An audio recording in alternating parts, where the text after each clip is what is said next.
said, only a handful are passing through. Mainly, it is Iranian vessels going through the Strait of Hormuz, heading to China and delivering Iranian oil. China is the largest customer for Iran when it comes to exporting their oil through the Strait of Hormuz. So it's very calm at the minute, and it has been for the last few days, apart from some hot zones where Iran has specifically targeted vessels in these waters. A few kilometers to my left, there is the town of Khorfakan, and just off the coast there, a few miles off the coast, there was a vessel that was struck by an Iranian missile this morning. That caused a huge fire on that ship. No idea whether it is an oil tanker, whether it was a cargo vessel, or whether there have been any serious injuries. But the vessel itself was seriously damaged, and there was a huge fire and smoke coming out of that for a good few hours. Also, just off the coast of Ras Laffan, where, of course, we've seen that huge attack overnight around the same time that Iran targeted the energy facility in the north of Qatar. There was a vessel off the coast there which was also struck, and again there was damage done to that ship in the waters there. Now, just in the last couple of hours, the Strait of Hormuz has become very central to what Iran is doing in this war. And what they've said in particular is that they are considering imposing fees and taxes on safe passage through the Strait of Hormuz. They've said this after announcing yesterday that it would look to establish new rules for shipping through the strait. But the rules here have remained relatively unchanged for a long time. The strait has been running since around the 15th or 16th century, Rob, and trade has been going through in and out these waters, this narrow passage of waters, for many, many years. But obviously right now, it is the most contentious time for this part of the waters. We aren't seeing any vessels pass through. We're seeing a huge reduction in oil going through these waters. So I think even though the conflict is escalating and escalated hugely overnight, it is relatively quiet here. But a quiet shipping lane clearly means that it's affecting the rest of the world's economy, Rob. It's Insamam Rashid on the Strait of Hormuz there. Insamam, thank you very much indeed. An estimated 20% of the world's oil passes through the Strait of Hormuz. Many countries are now scrambling to secure shipments through alternative routes. Julie Degert explains the possible options. Iran is effectively blocking one of the most important shipping routes in the world, the Strait of Hormuz. Approximately 20% of global daily oil supplies pass through this narrow waterway located between Iran and Oman. The oil comes mostly from countries in the region, including Iraq, Kuwait, Qatar, Saudi Arabia, the UAE, and Iran. So what's the alternative? And are any of the options viable? There are two critical oil pipelines that bypass the Strait of Hormuz. The first is the East-West pipeline that runs 1,200 kilometers across Saudi Arabia, from the Abqaiq oil field in the Gulf to Yanbu on the Red Sea. The Saudi oil giant Aramco is moving to push flows towards its 7 million barrel a day capacity. But that doesn't compare to the nearly 20 million barrels that usually pass through the Strait of Hormuz each day. The second is the Habshan-Fujairah pipeline that runs 360 kilometers from the Habshan onshore field in Abu Dhabi to the port of Fujairah on the Gulf of Oman. However, this option is even more limited. It only has a capacity of 1.5 million barrels a day, with a potential increase of up to 1.8 million. But that's still more than 90% less than the amount that passes through the Strait of Hormuz. There are two other pipelines that could be of importance. The Kirkuk-Ceyhan runs 970 kilometers, connecting Iraq's northern oil fields to the Turkish Mediterranean port of Ceyhan. It also has a capacity of nearly 1.5 million barrels a day, although it's now largely dormant because of regional tensions and disputes over production. And finally, the Gorajask pipeline, which was specifically built by Iran to bypass the Strait of Hormuz. Before the war, its operation capacity was estimated to be around 300,000 barrels a day, which is significantly lower than its designed capacity of 1 million. It's also faced huge challenges, partly because of strict US sanctions targeting Iran's oil industry. Okay, joining me now is Ross Harrison. He's a senior fellow at the Middle East Institute in Washington, D.C. He's also author of Decoding Iran's Foreign Policy. Here in the studio, Sultan Barakat, Professor of Public Policy, Hamad bin Khalifa University here in Qatar. Very good to have you both here, gentlemen. Thank you very much. Ross, I want to ask you first about something we were talking to our correspondent, Mohammed Val, just a moment ago. Iran's UN ambassador sending a letter to the Secretary General, according to Iranian media, saying that Gulf countries, including Kuwait, Qatar, the UAE, are liable to pay compensation for, quote, allowing US strikes on Iran from their territory. What do you make of this in the context of everything that we have seen, all the military action and the missiles flying that we've seen over the last 19 days or so, and suddenly there's a demand for compensation? Well, I think what they're trying to do is to try to position the Gulf Arab states' support, or the bases that are here, and the support that the United States has given the Gulf Arab states, sort of creating a perception that it's kind of a phalanx, right? That these states are together, and that the U.S. aggression is responsible for, or is part of, an Arab state aggression as well, that they're kind of conflate the two of them together. So I think that's what they're trying to do, is create some kind of a moral or diplomatic high ground here. I don't think it's going to have much of an effect because obviously sitting right here in Doha and throughout the Gulf, the damage is being done. So I don't think it's going to have much effect on the ground, but I think politically and diplomatically, they're trying to create some kind of an image that they are being attacked, not just by the United States, but by the Gulf Arab states. Sultan, I want to come back to a point that we were talking about earlier, that the press conference that we saw with the U.S. Secretary of State, Secretary of Defense, Pete Hegseth, and the Chairman of the Joint Chiefs of Staff, that they were seeming to try to maintain a cohesive front, that they were all on message, that things were going exactly as planned. And yet we have this incident in the last 24 hours where Israel has carried out an attack on the gas facility in Iran, which has prompted a response here in Qatar and other facilities around the Gulf, which begs the question, given the fact that Donald Trump claims that he didn't know anything about this, who's running this war? Well, I think it's very clear now that it's Israel who's running this war.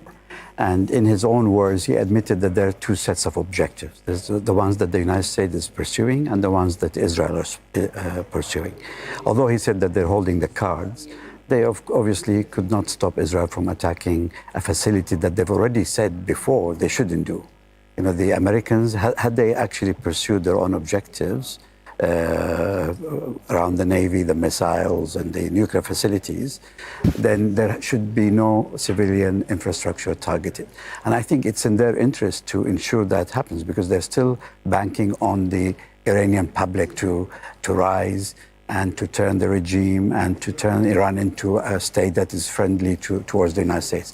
So I think, and I genuinely believe the American administration, particularly I think Trump, does not want to have a lot of blood on his hand. But the Israelis have a very different objective. They have a history of conflict with Iran that Netanyahu talks about 4,000 years old. So they will do anything they can to drag Iran more and more into this. And I don't think they have any sympathy towards the Arab states either, the Gulf states, particularly after the 7th of October and the position that some states took, Qatar, Oman, Kuwait in particular.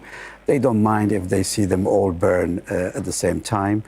And this is why we keep saying the onus now is on Iran to act as a state of 90+ million people with the weight it has in the region, where use a bit of wisdom, rationality, and choose its battles. And, take at face value what the Arab states are saying for now.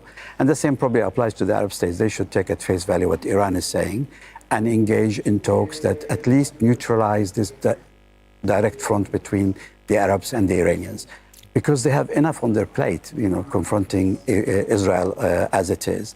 The last thing they want is to be having a war with their neighbors all around.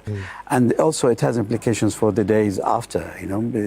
We know that the Iranians for a long time, they did not want the Americans in the region. And they probably will bring that discussion back. And now more than ever before, the Arabs are probably willing to consider some of those ideas because they've seen for real that those spaces have added to their vulnerability rather than defended them.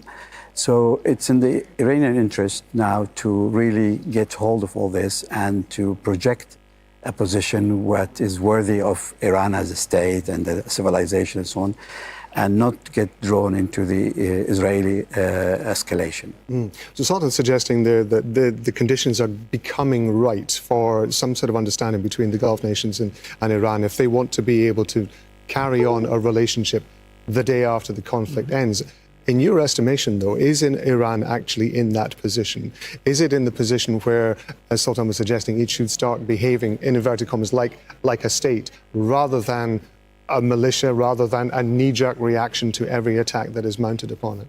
Well, I think they are acting as a state. I think they're under existential threat, not just the regime.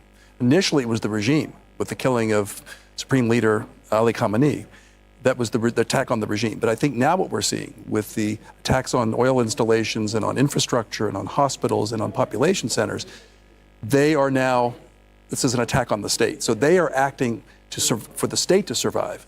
And they're following somewhat of a guerrilla strategy at this point, a regional guerrilla strategy, but that's what they believe is required for the regime to survive. And then they're going to position it that it's actually on behalf of the nation as well. I think the other thing that's very, very important to talk about in terms of the differences between the United States and Israel is that the war in this region right now is relatively popular in the state of Israel, right?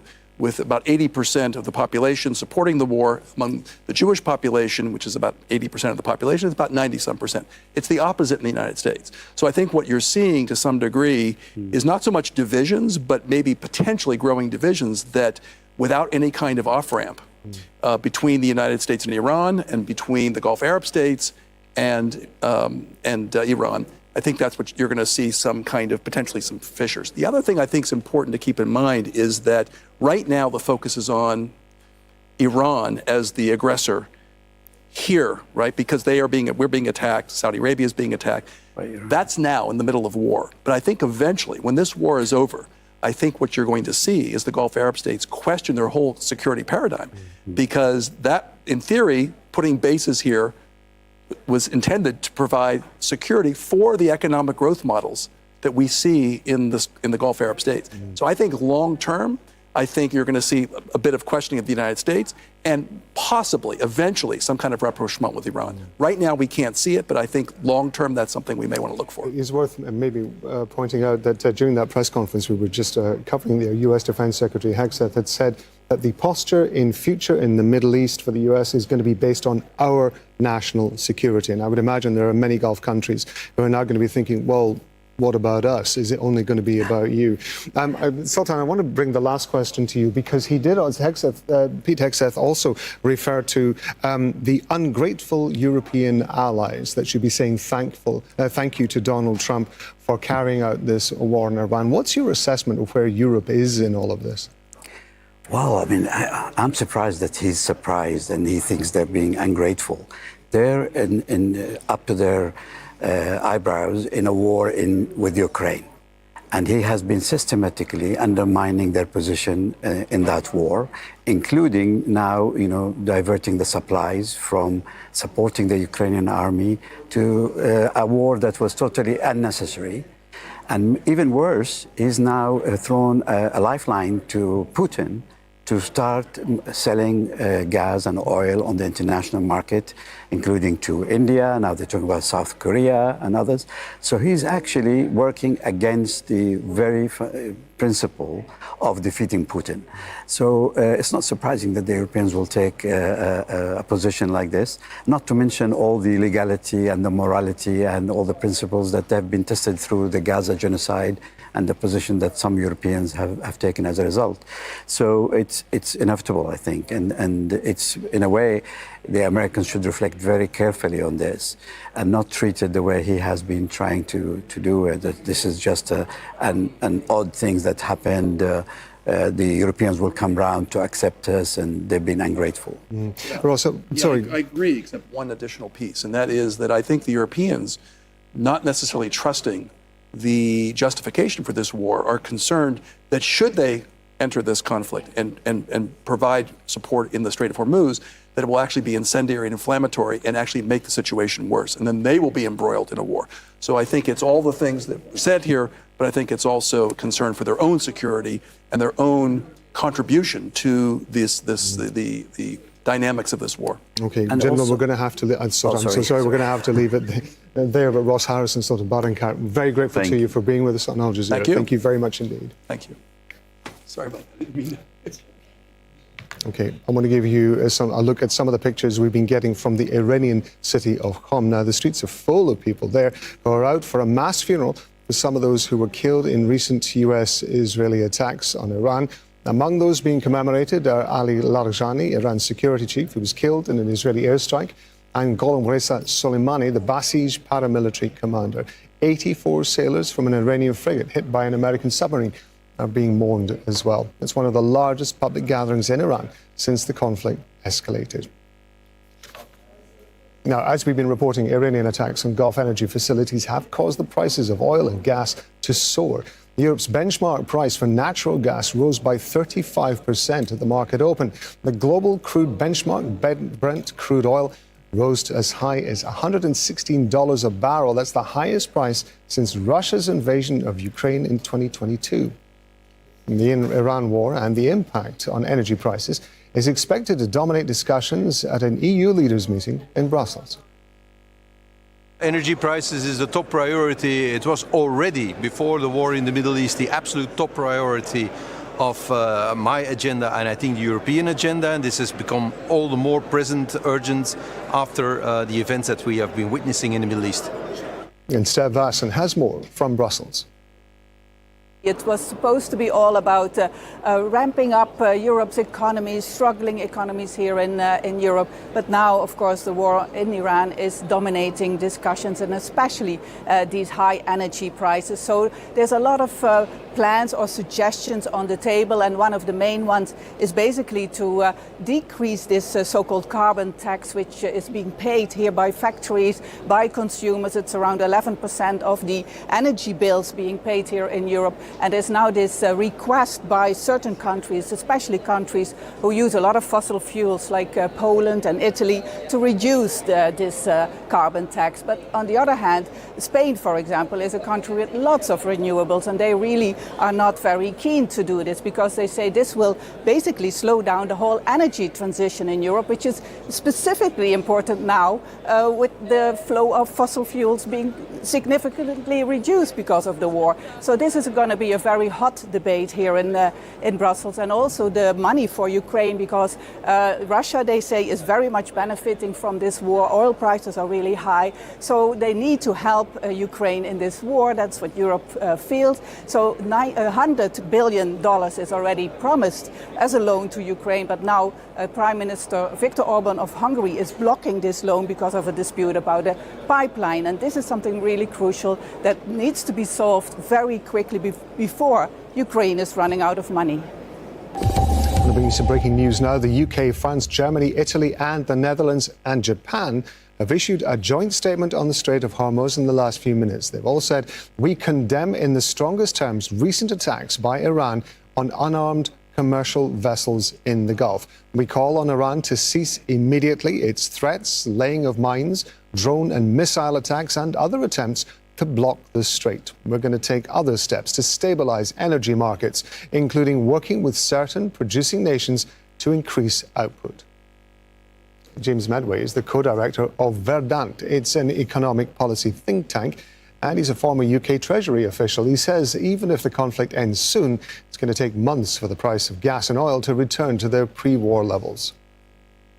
It confirms what we probably would have expected over the last couple of weeks, that this isn't going to be a temporary blip in the price of oil and gas in particular, that perhaps a few weeks ago you might have thought it would be possible for example, the Bank of England rate setters, the Federal Reserve, the European Central Bank to look through this rise in prices when they're setting interest rates and say that, okay, it's going to be temporary, the war will be over quickly and things will return to normal. What's happened now is that in addition to the Strait of Hormuz being blocked, we now have a severe disruption to the basic production of oil and gas especially, that will take months and months to clear. So at this point, it looks like this will be a substantial increase in those prices, stretching off into the distance. The challenge here is how much damage there is and how long before you can switch back in, before you can make repairs and get things back online. It is relatively quick if it's sort of superficial hits, relatively superficial hits on pipelines and some parts of infrastructure. It's anything more fundamental. This is a substantial piece of work to be done. That's a slightly technical question here. The issue facing other governments and other businesses and everybody else around the world is whether there are reasonable substitutes that can be made for oil and gas during this period of time. We found the Spanish Prime Minister talking up the fact that his country is producing a great deal of energy now from renewables, and a number of European countries, the UK included, do now source a significant part of the energy they use, electricity most obviously, from renewable sources.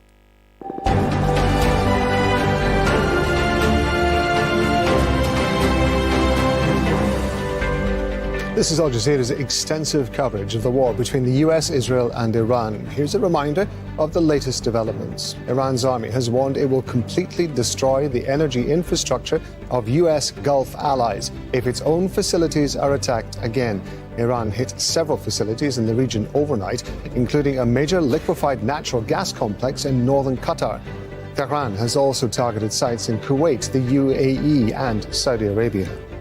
President Trump's threatened to, quote, blow up Iran's South Pars gas field if Tehran attacks Qatar's facilities again. Trump's made those threats after Israel hit Iran's South Pars gas field on Wednesday. Trump says the US was not informed of those strikes in advance and that Israel won't attack the area again. The UN chief Antonio Guterres has urged the US and Israel to end the war in Iran. He's been speaking at an EU leaders summit. Guterres has also called on Tehran to stop attacking its neighbors. The war and surging energy prices are dominating the meeting in Brussels. Now, Israel has killed several senior Iranian leaders in airstrikes, part of its efforts to topple the government in Tehran. It's used targeted assassinations as a key part of its military strategy over the years. But the tactic has not always been successful. Zena Khadr reports. ونبارك لسماحة الأمين العام لحزب الله السيد حسن نصر الله. Some called it a game changer. Israel assassinated Hassan Nasrallah, longtime leader of Hezbollah, in a massive bombing in Beirut's southern suburbs in 2024. Prime Minister Benjamin Netanyahu described Nasrallah as a central figure in what he called Iran's axis of evil. The timing, significant too, as Israel had already eliminated much of the group's senior military leadership in a series of strikes. And days earlier, dozens of Hezbollah members and civilians were killed and thousands more wounded when their pagers and walkie-talkies simultaneously exploded in an unprecedented Israeli operation. Nasrallah himself called it a major blow. Following his assassination, the group was viewed as decapitated and severely weakened. Netanyahu said Nasrallah's killing would help his government achieve its goal of returning residents to northern Israel, because as long as he lived, Hezbollah would be able to restore its capabilities. Hezbollah did agree to a ceasefire 2 months later. But a year and a half later, residents of northern Israel are again in danger. In early March, Hezbollah resumed firing at Israel in support of Iran, which is under attack from the US and Israel. Its ability to do so shocked many. For 2 years, it sustained near-daily Israeli attacks meant to degrade the group's rocket and missile capabilities despite the ceasefire. Instead, Hezbollah's fighters have been redeployed to Lebanon's southern border, engaging with advancing Israeli troops. Israel's goal of eliminating Hezbollah, just like its goal of eliminating Hamas in Gaza, has so far failed. Israel's policy of targeted assassinations dates back decades, but killing an ideology is proving hard. Now it also appears to be relying on this practice to weaken the Iranian government, killing the country's top leaders, among them influential security chief Ali Larijani, who was believed to be in charge after the killing of Supreme Leader Ali Khamenei. And while Israel's military has been ordered to keep hunting them down, Iran's officials say the killings don't change much. What matters is a political system with a solid structure. A similar assessment is shared by the U.S. intelligence chief, who says Tehran's power has been degraded, but in her words, it appears to be intact. Zena Khuder, Al Jazeera, Beirut. 2 people have been killed. Several others have been injured in Israeli airstrikes in the district of Tyre in southern Lebanon.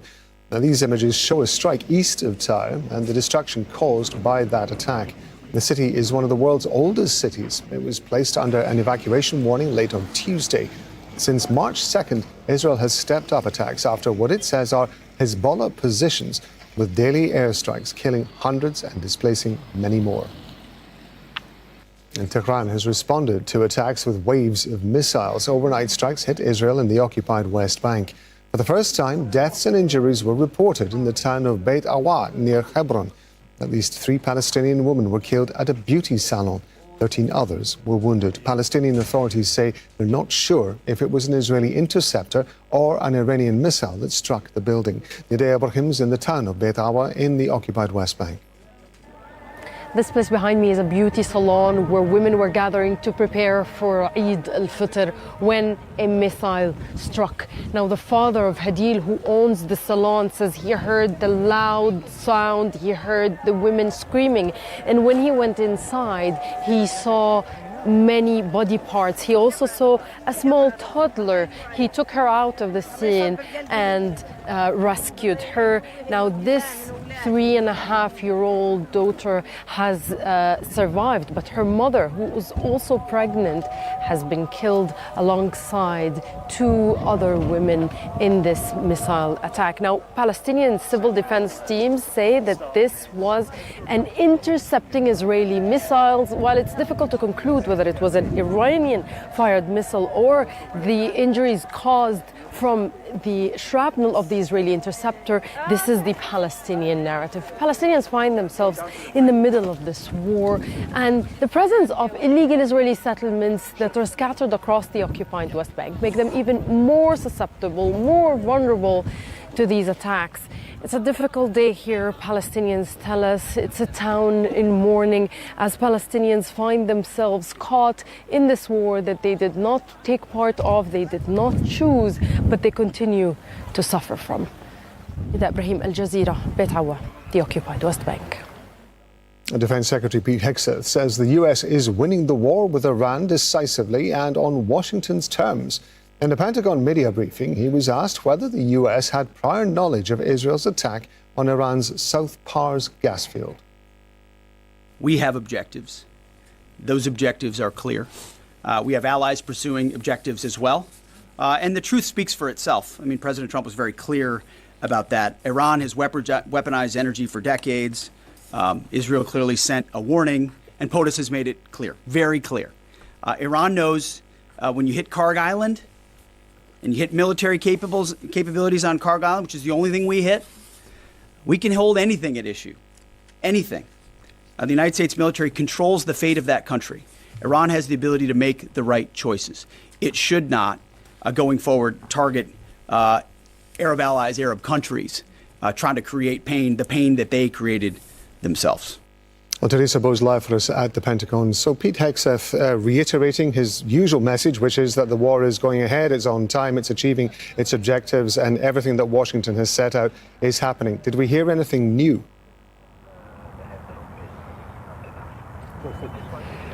Well, certainly what we heard from Pete Hegseth, the Secretary of War, during this briefing, during this press conference, is basically that the United States is winning the war, that it is going to finish it. That was his first message when he entered the room. He said that right now they're focusing on finishing ballistic missile capabilities, drone capabilities, the Navy, among others. He said that the United States and Israel have hit around 7,000 targets in the country, and that's why he's strengthening this message that the U.S. is in control of Iran. Also, Hegseth was very clear when he warned Iran about attacking neighboring countries, especially the Arab countries in the Gulf. And he also said that he's working with other partners in the region, with Gulf countries in the region, to strengthen the defense capabilities to allow those countries to defend themselves against Iranian attacks. So certainly we've been listening over and over again about how the United States is winning the war, how they're destroying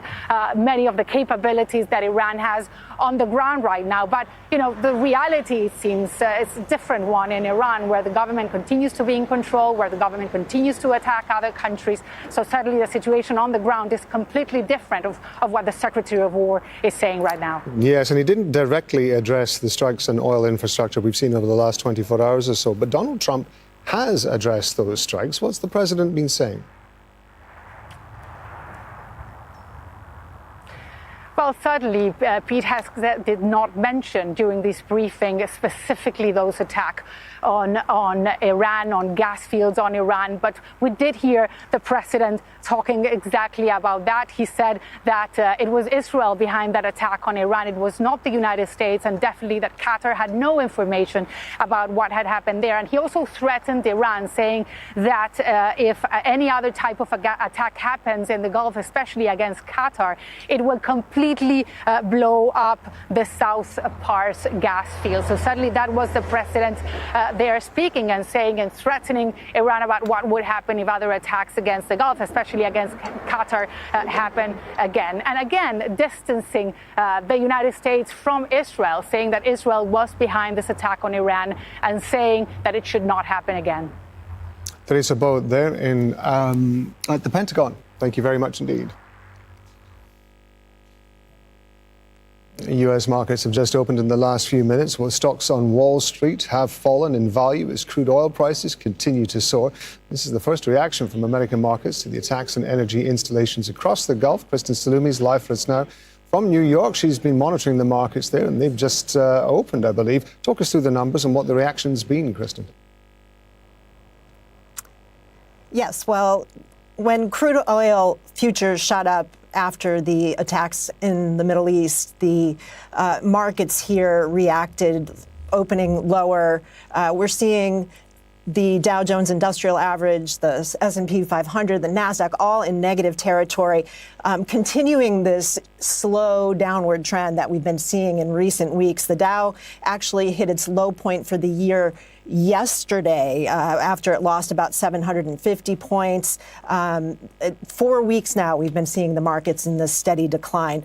All of that said, I should also point out that February also saw a record high for the Dow Jones Industrial Average. So the markets have been relatively resilient to this conflict.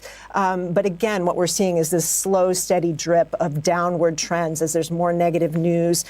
Yesterday, we did have the Fed chairman speaking out, reassuring markets in general that the economy generally is strong, that growth has been continuing, jobs holding steady. But there were new signs at the same time that inflation is again starting to tick up. So this, again, weighing on investors as they process all of what they're seeing happening in the Middle East. Yeah, we were just looking at some of the figures there. You were talking about the DJI down about 45,966 as you were talking there. But it is, of course, an average. So it's a kind of approximation, if you like, of how the market is performing. Let's talk about the political ramifications of this. However, we know that Donald Trump is very focused on how the markets behave. How are these numbers going to be seen in Washington, D.C.? Well, I think they're a concern for the president. We know that Jerome Powell also, while saying that the U.S. economy relatively remains strong, acknowledged that the longer this conflict goes on, the more it would impact inflation, the more we will see prices on goods and services in the United States go up. And so already we heard this morning the Treasury Secretary Scott Bessent speaking to U.S. media on the Fox Business Report here in the United States, suggesting that perhaps the United States could release more of its strategic oil reserves to counter what's happening. This is something that the U.S. has already announced that it's going to do. So he didn't seem to have a new or clear answer of how the United States would react to these latest attacks. We've had the president making threats yet again.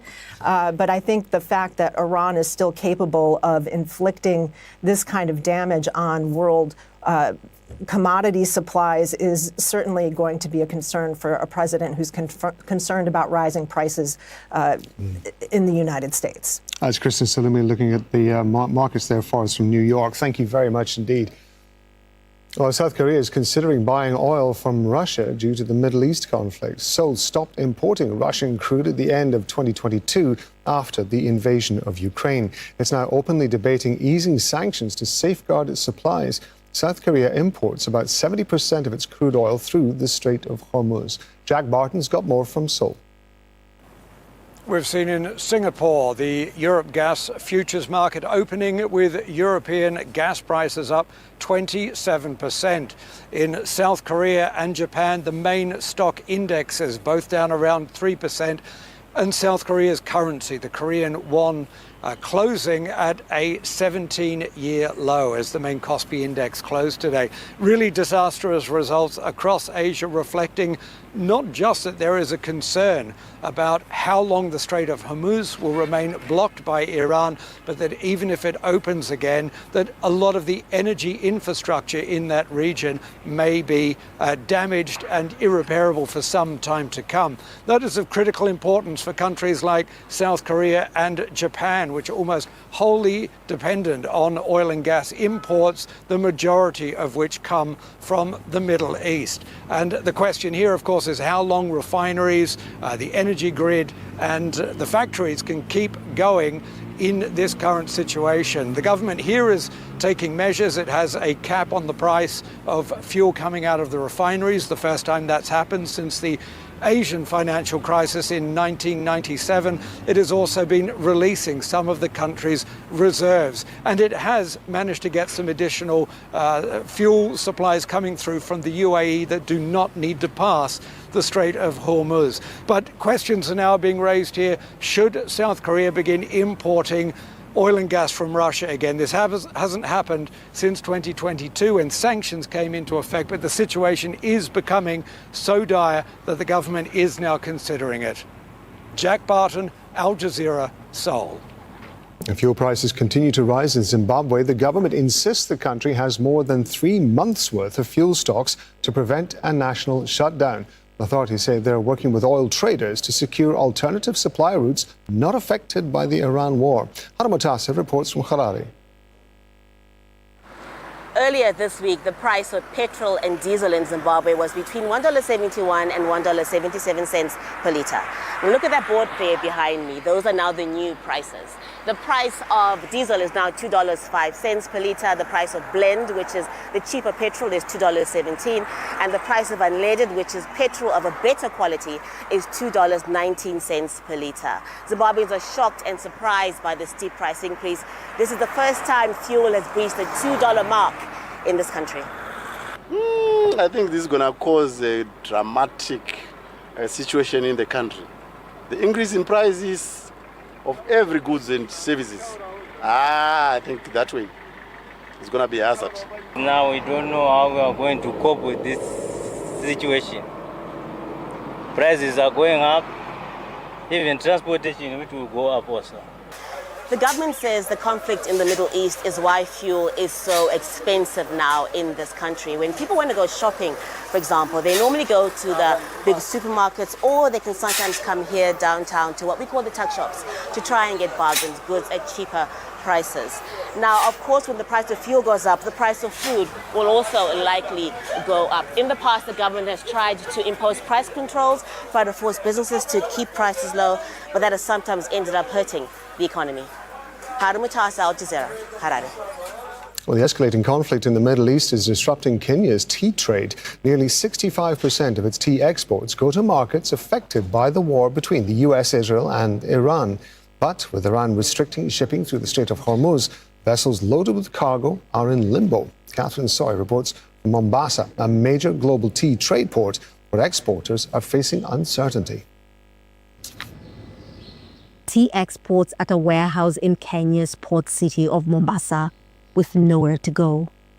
Buyers are offloading supplies that were destined for some Gulf countries. Eric Onyango shows us a blending machine that has not been operational since the US and Israel launched a joint offensive on Iran. Workers have been told to stay home. The warehouse is full right now because teas are not moving. We also have some teas which the war started while they were in port. Those ones are also stuck in port, where we have around 267 containers lying in port. 60% of Kenyan tea is exported to Asia, Europe, and other parts. 25% is shipped to countries in the Middle East. But the war has disrupted logistics and the supply. Exporters who had transported their containers to the port must go pick them up, and picking them up is not for free. That is going to double the logistics cost, especially within the country. At the Mombasa tea auction, brokers bid for millions of kilograms of tea from 10 African countries. This is supposed to be the largest tea auction globally. It often trades more than $13 million a week. On a normal day, this room would be packed with traders. Many of them say they're getting nervous. Caesar Pharaoh places bids on behalf of buyers. He says the situation must be resolved quickly. All those countries are Muslim countries who take a lot of tea. So if they continue in the state that they are now, then definitely that in the long term is going to affect even the economies, and the purchasing power goes down. So we are praying that everything, the war stops now, the petroleum starts flowing, and the cup of tea remains on the table. The conflict in the Middle East is thousands of kilometers away from these tea plantations, but the fallout is felt here by farmers whose livelihoods depend on it. Catherine Soy, Al Jazeera, Mombasa, Kenya. Let's going to take a look at some of the other stories making headlines now. Pakistan and Afghanistan have announced a pause in fighting for Eid celebrations, marking the end of Ramadan. Leaders say the truce is conditional and it could be reversed if it's violated. Kamal Haider reports from Islamabad. After weeks of deadly clashes between the Afghan Taliban and the Pakistani forces, both sides have agreed that they will observe a ceasefire that went into effect on Wednesday the 18th. It will last till the 23rd of this month on the occasion of the Eid al-Fitr holidays. Saudi Arabia, Qatar and Turkey had urged Pakistan and Afghanistan to observe a ceasefire during this holy festival. Of course, Pakistan and Afghanistan are now both saying that if there is any violation of the ceasefire, that there will be retaliatory strikes which will resume. It will be important to see whether this will be a first step towards a bigger ceasefire. China has also been urging Pakistan and Afghanistan to sort out their differences diplomatically, which of course happens just after that deadly attack in Kabul, in which Afghanistan claims hundreds of people were killed. Pakistan, on the other hand, denying, saying that these are military targets that are being struck. So it will be important to see whether there is any breakthrough as far as relations between the two countries are concerned, or whether they will go again.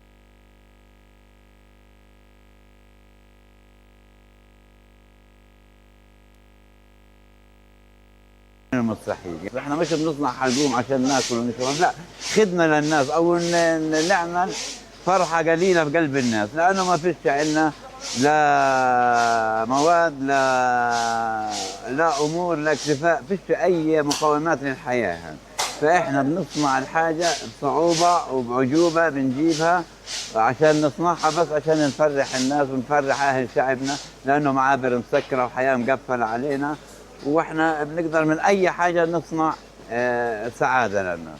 الراحه والحلقوم هذه عادات وتقاليد الشعب الفلسطيني، يعني احنا لازم تكون هذا موجودة في كل بيت، في كل مناسبة، هي مناسبة العيد أو شهر رمضان لازم يكون عندنا الكعك والمعمول والحلقوم. هذا يعني بنقدر نقول عنه تراث لشعبنا، يعني هذا موجودة لكل سنة في كل بيت في كل مناسبة عيد يعني. فإحنا يعني نصنع المستحيل إنه نفرح نفسنا ونفرح اللي حوالينا ونفرح الناس الشعب الفلسطيني، لأنه شعب منكوب وشعب ما فيش له أي نوع من الفرحة.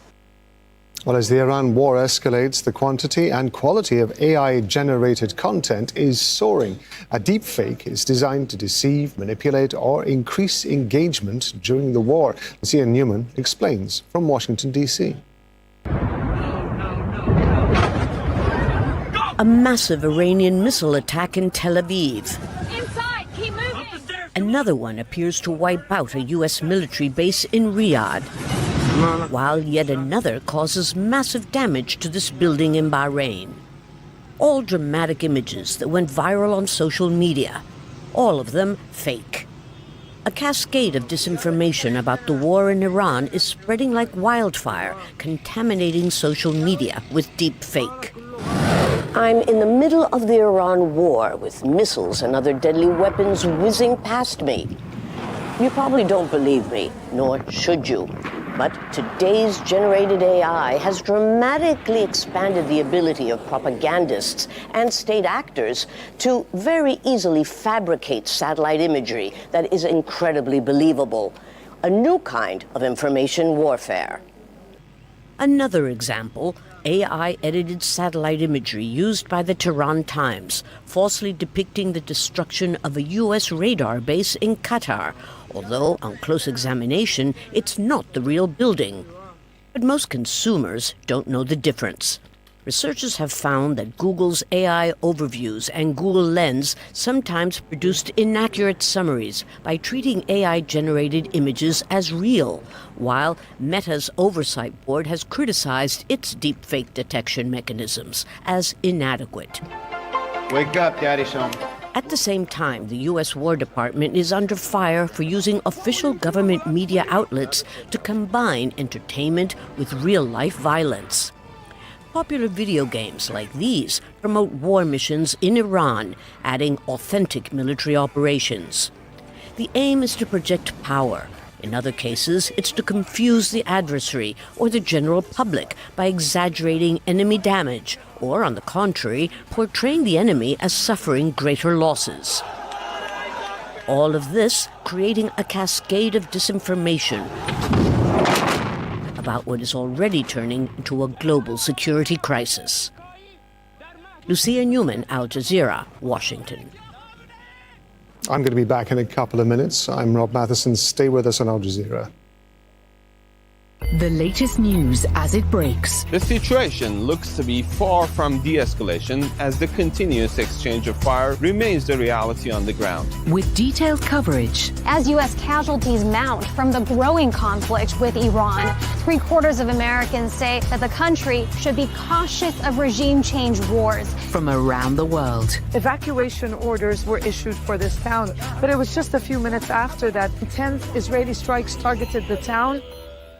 Examining the impact of today's headlines, setting the agenda for tomorrow's discussions. International filmmakers and world-class journalists bring programs to inform and inspire you on Al Jazeera. They're not only violating protesters, but they don't want people to cover it. A critical look at the global news media on Al Jazeera.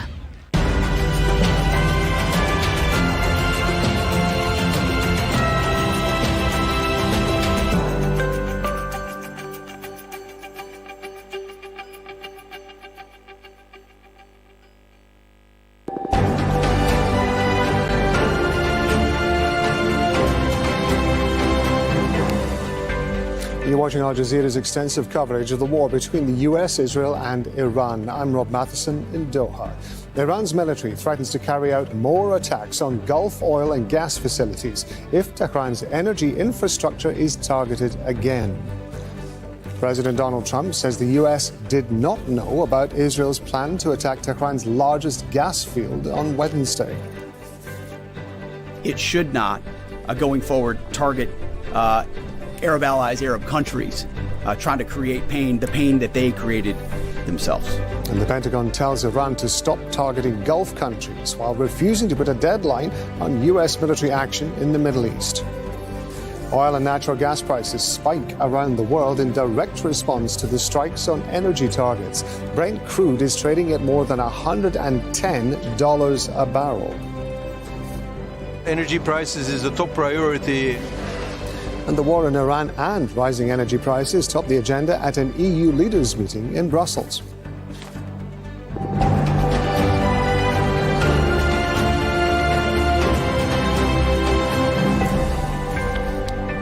Iran's army has warned it will completely destroy the energy infrastructure of U.S. Gulf allies if its own facilities are attacked again. Tehran has been carrying out a wave of attacks on major energy facilities in Gulf countries. Sites in Kuwait, Saudi Arabia, Qatar and the United Arab Emirates have all been hit. In response, oil and natural gas prices have shot up around the world, with the benchmark European gas price spiking by 35%. Oil now more than $110 a barrel. Qatar says there is extensive damage at Ras Laffan. It's the world's largest liquefied natural gas production facility. Iran's attacks came after Israel bombed its South Pars gas field. Now, President Trump has warned Iran against targeting Qatar's Ras Laffan again. And in a social media post, he says the U.S. was not involved in the Israeli strike on South Pars. Now, we've got correspondents covering this from Tehran, Dubai and Arlington, Virginia. First, we're going to go to Zain Basravi, who's in Dubai for us. So talk us through what's been happening in terms of those strikes in the Gulf, Zain.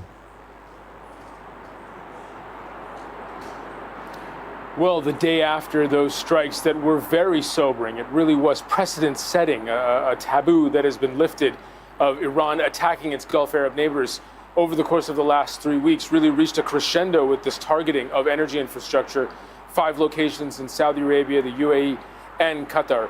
The next day, we're seeing, yet again, more attacks being launched by Iran against oil refineries in Saudi Arabia, at least 2 separate areas targeted. In Kuwait, 2 oil refineries at ports targeted and set ablaze. 6 crews working all morning to try to put that fire out. And just a little while ago, the UAE confirming that it is once again dealing with missiles and drones coming in from Iran. Air defenses ongoing. We heard the boom just about 10 or 20 minutes ago. So the attacks are ongoing. The GCC countries are still dealing with being in the middle of this fight that was started by the US and Israel, where Iran is now retaliating. And they are likely as concerned about the rhetoric that is coming from Washington as they are about what is coming from Iran, including rhetoric and attacks.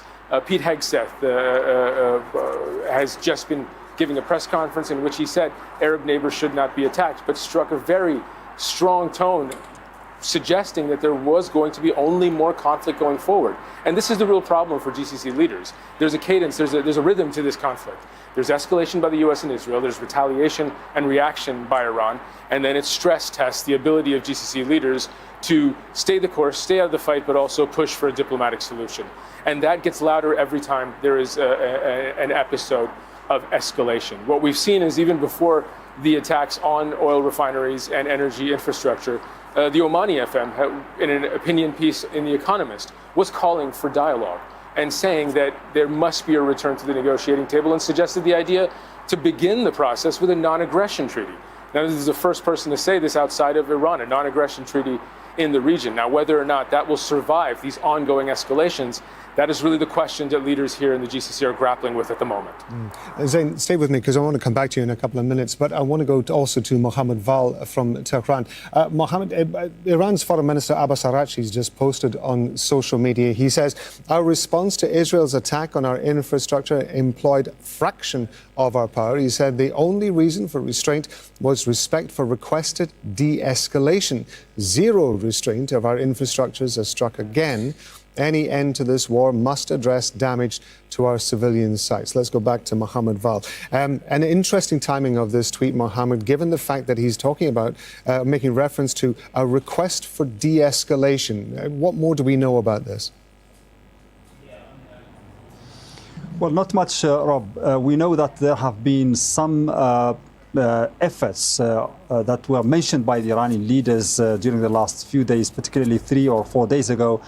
Several countries getting in touch with Iran and asking for, a kind of return to negotiations somehow.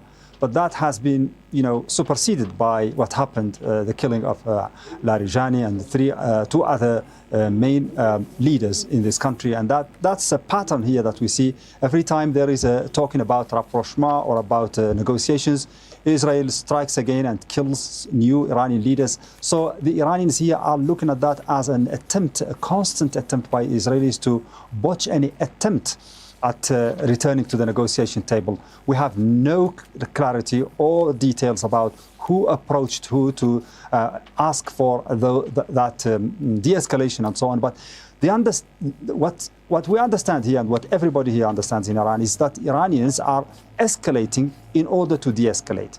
They are escalating in order to put enough pressure on the neighbors whom they say are cooperating with the Americans and the Israelis, particularly the Americans, and also put enough pressure, military and otherwise, on the Americans and even on the region as a whole and beyond with regards to what happens in the Strait of Hormuz, so that pressure can yield a kind of understanding that this war should end, that everybody is suffering, that everyone is paying a heavy cost.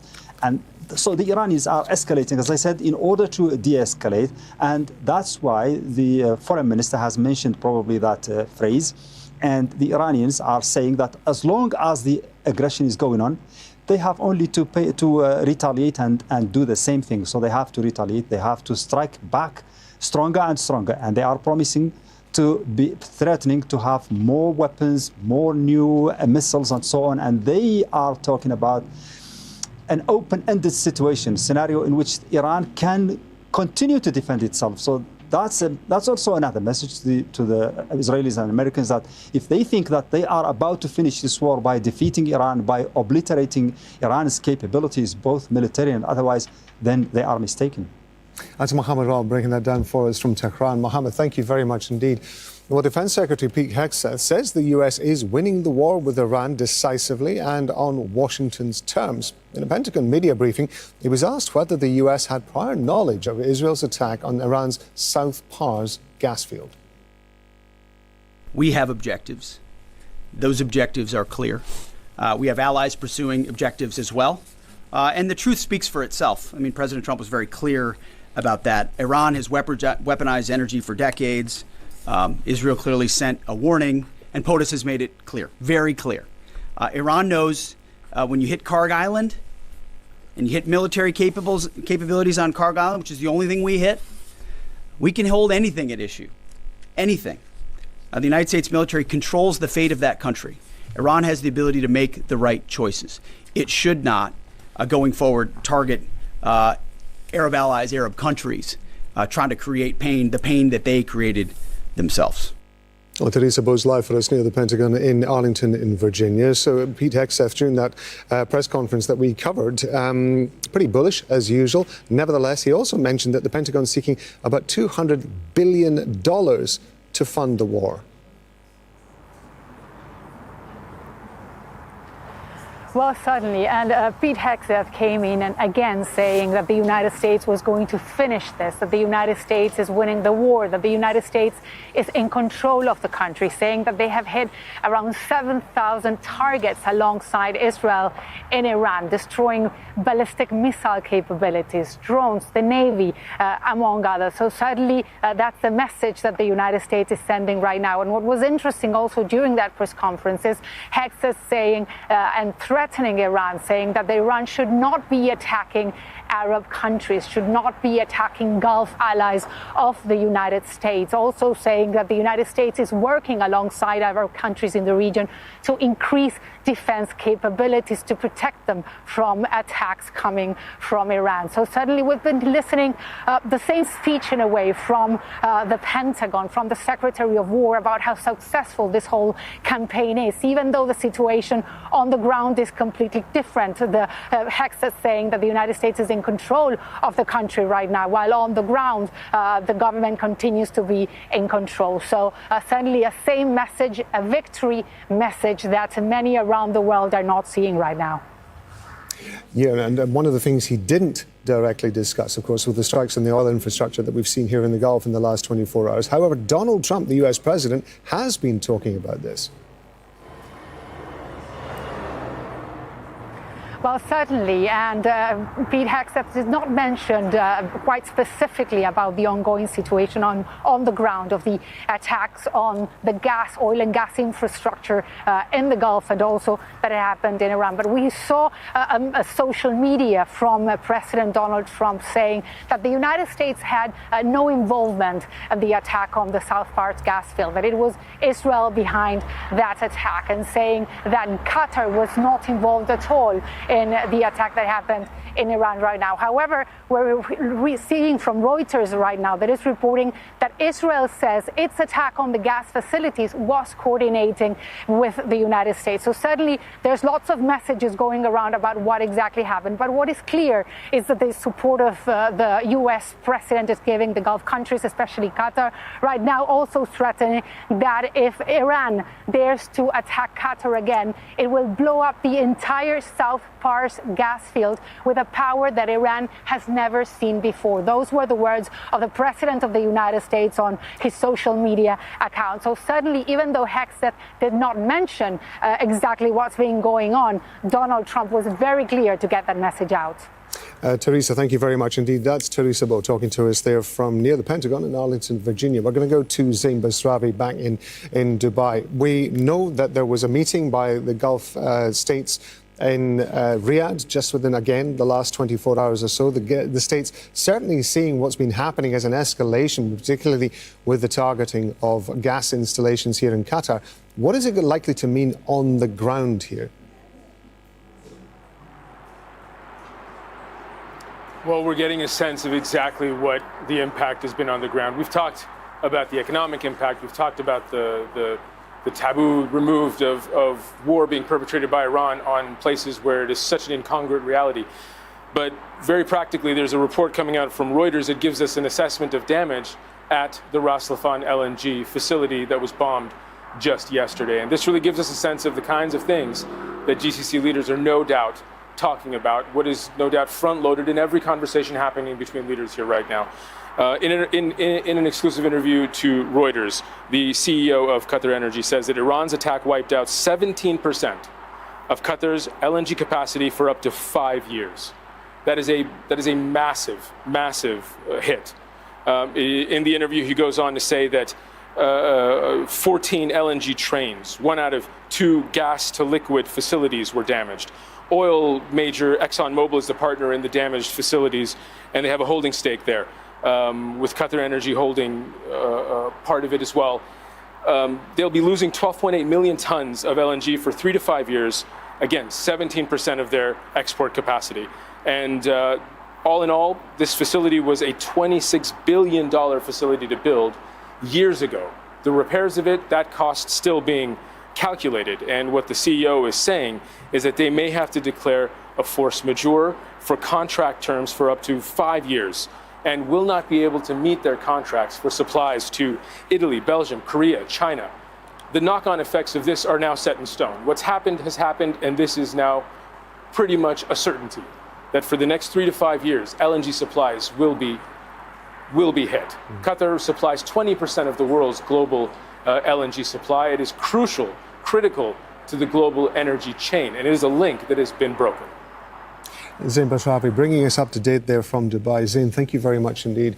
Well, joining me now is Ross Harrison. He's a senior fellow at the Middle East Institute in Washington, D.C. He's author of Decoding Iran's Foreign Policy. Really good to have you with us on Al Jazeera. I want to ask you about this tweet that's come out from Abbas Araghchi, the Iranian foreign minister, on X. He says there are various elements to it, but he essentially says that our response to Israel's attack on our infrastructure employed a fraction of our power. Now, he's referring to what's been happening in the last 24 hours when Israel attacked Iranian gas facilities near the South Pars gas field, and subsequent Iranian response, particularly here in Qatar at Ras Laffan. He then goes on to say the only reason for restraint was respect for requested de-escalation. And that's the bit I really wanted to ask you about, because that's the first suggestion that I've seen that there is any discussion, if you like, about de-escalation that Iran is publicly reacting to. Yeah, well, I think Iran is planning for the day after or the day after the day after and realizing that at some point they're going to have to repair relations with the Gulf Arab states. I don't think there'll be much of an alternative to that. But I think there's something else going on here, and that is that they're also signaling they could escalate further should they be provoked. So I think it's double-edged sword. On the one hand, they're responding to calls from the Gulf Arab states to stop the missiles coming across into the Gulf Arab states, but also the fact that should things escalate from the United States and Israel, things could get a lot worse. They have more firepower. It's being held as dry powder at this point. I want to just bring you in on something we've been watching just off air at the moment, which is U.S. Intelligence Chief Tulsi Gabbard and other intelligence leaders, parts of the intelligence community, who are giving evidence at to a Senate committee currently. It's part of an annual process that they give it, essentially a breakdown of what they perceive to be the threats towards the U.S. However, she is quoted as saying that the objectives laid out by Donald Trump, U.S. President, on Iran are different than those of Israel. Now, if I understand it correctly, up to this point, Israel and the US particularly have been very anxious to be seen in lockstep, that they're in constant communication, that they are talking all the time. But now we have the head of intelligence saying that they're actually working to different agendas. How confusing is that going to make things? What kind of problems is that likely to make when it comes to prosecuting the war in Iran? Well, some of this is inherent to the process of two countries working together during a war. I mean, we saw that during the Second World War between the United States and Great Britain. So some of this is natural. But I think the other piece of it, Rob, that's important to understand is that there are going to be deviations in terms of their interests. You know, Israel basically thinks about its security regionally. And we can see that because it really has very little